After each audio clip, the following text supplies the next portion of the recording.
saya perkenalkan, nama aku Erlendo Yohanes dengan NIM C140124111110. Di sini saya akan menjelaskan tentang induksi hormonal dan hipofisasi. Jadi hipofisasi sendiri ini merupakan teknik yang sering digunakan untuk melakukan penyuntikan dengan melakukan penyuntikan langsung ke hormon dalam tubuh untuk dapat merangsang proses reproduksi.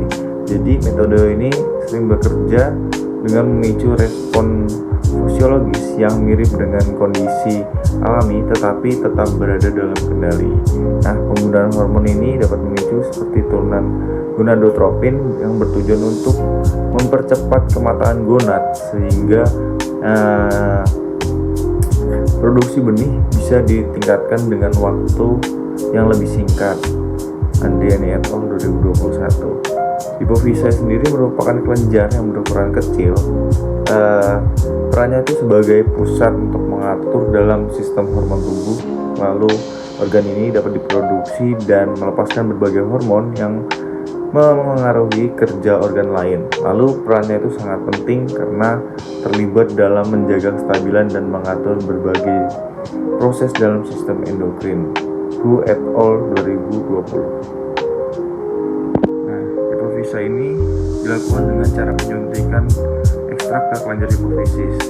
Cara ini sering dipakai dalam budidaya untuk membantu meningkatkan keberhasilan proses produksi induk. Nah, hormon yang diberikan juga bertugas langsung untuk dapat merangsang sistem reproduksinya sehingga ikan bisa memijah dengan lebih terkontrol. Nah, ekstrak kelenjar hipofisis juga punya peran penting di dalam mengatur pematangan gonad lewat proses hormonal yang melibatkan GnRH dan LH. Nah, hipotalamus ini juga lebih dulu dapat melepaskan hormon gonadotropin dan hormon ini merangsang kelenjar hipofisis untuk menghasilkan LH. Lalu hormon tersebut kemudian dapat memicu pembentukan hormon steroid yang berfungsi sebagai tahap akhir dalam pematangan gonad. Syarinsyah 2020. Jadi pada praktik kali ini kita akan melakukan penyuntikan hormon dan hipofisasi. Ini sekaligus kita membedah dan mengambil bagian pituitari atas kepala sini.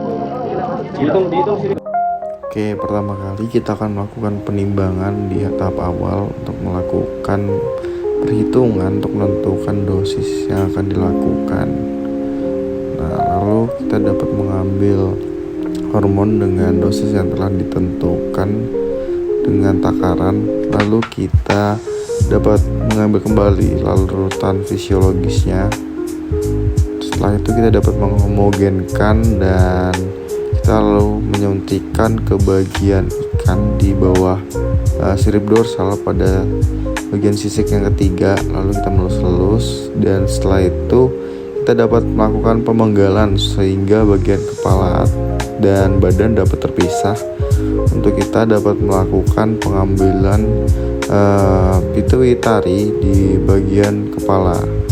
Lalu setelah itu kita dapat memotong bagian kepala dan mengangkat otaknya karena pituitari ini terletak di bawah otak. Setelah kita mendapatkan pituitarinya, kita dapat memasukkan pituitari ini ke dalam pengawet. Mungkin sekian saja video dari praktikum hari ini dan terima kasih.